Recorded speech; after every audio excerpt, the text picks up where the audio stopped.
Assalamualaikum warahmatullahi wabarakatuh. Hai teman-teman, perkenalkan saya Rena Stenisi.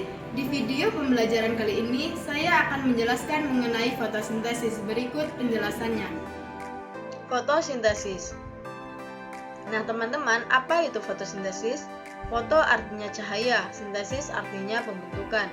Nah, jadi fotosintesis adalah proses pembentukan atau pemanfaatan energi cahaya matahari oleh tumbuhan berhijau daun untuk mengubah karbon dioksida dan air menjadi karbohidrat. Berdasarkan reaksi kimia sederhana, proses fotosintesis adalah sebagai berikut. 6H2O ditambah 6CO2 dibantu energi cahaya dan klorofil menghasilkan C6H12O6 ditambah 6O2 ditambah 6H2O. Nah, jadi tidak semua organisme dapat mengalami proses fotosintesis. Ada beberapa organisme yang dapat mengalami proses fotosintesis, yaitu tumbuhan, beberapa bakteri, dan ganggang. Mengapa mereka dapat mengalami proses fotosintesis? Karena mereka memiliki klorofil.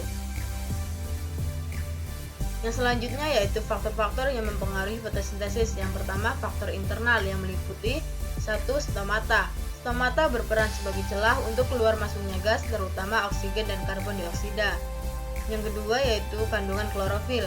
Kandungan klorofil sangat berperan dalam menangkap energi cahaya dan mengubahnya menjadi energi kimia. Yang ketiga, luas permukaan daun. Luas permukaan daun ini sangat mempengaruhi banyaknya cahaya yang diserap oleh klorofil. Yang keempat, akumulasi hasil fotosintesis. Akumulasi hasil fotosintesis dalam hal ini adalah seberapa banyak hasil fotosintesis yang segera diangkut dan diedarkan ke seluruh tubuh organisme tersebut. Yang kedua yaitu faktor eksternal yang meliputi 1. Kadar karbon dioksida dan oksigen.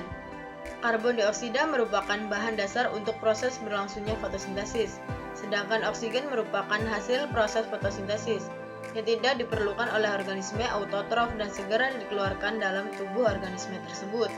Yang kedua, intensitas cahaya. Semakin tinggi intensitas cahaya, semakin terang pancaran sinar matahari, maka semakin meningkat pula proses laju fotosintesisnya. Yang ketiga, suhu udara. Semakin tinggi suhu udara, maka akan semakin tinggi pula laju fotosintesisnya. Yang keempat, ketersediaan air. Ketersediaan air dari tanah mempengaruhi kadar air pada sel daun, pada tumbuhan dan mikroorganisme autotrof. Selanjutnya yaitu cara tumbuhan mendapatkan makanannya. Yang pertama, energi cahaya. Energi cahaya dari matahari diserap oleh daun. Yang kedua, karbon dioksida. Gas karbon dioksida diserap oleh daun. Gas ini merupakan gas yang dihembuskan manusia dan hewan saat bernafas.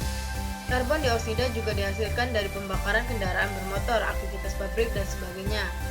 Yang ketiga yaitu oksigen.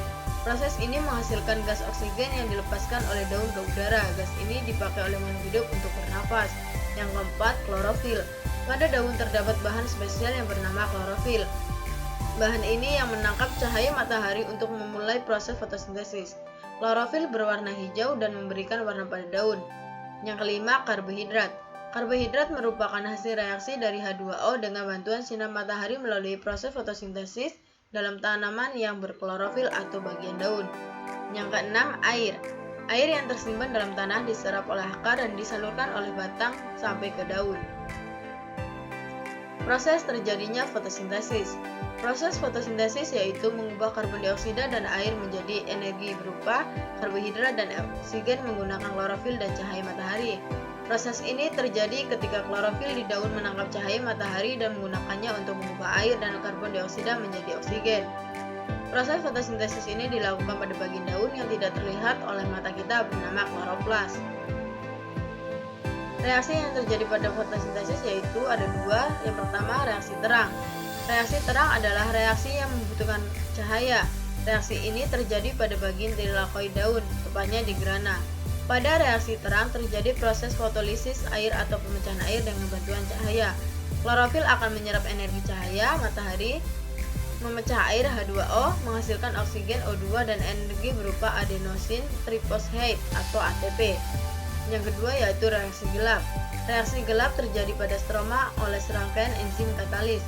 Pada reaksi gelap ini memanfaatkan CO2 dari mensintesis karbohidrat atau gula. Reaksi gelap juga bergantung pada hasil reaksi terang yaitu ATP dan NADPH.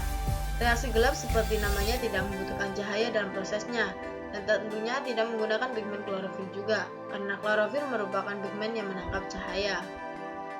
Semoga video ini dapat bermanfaat bagi kita semua. Sekian dan terima kasih.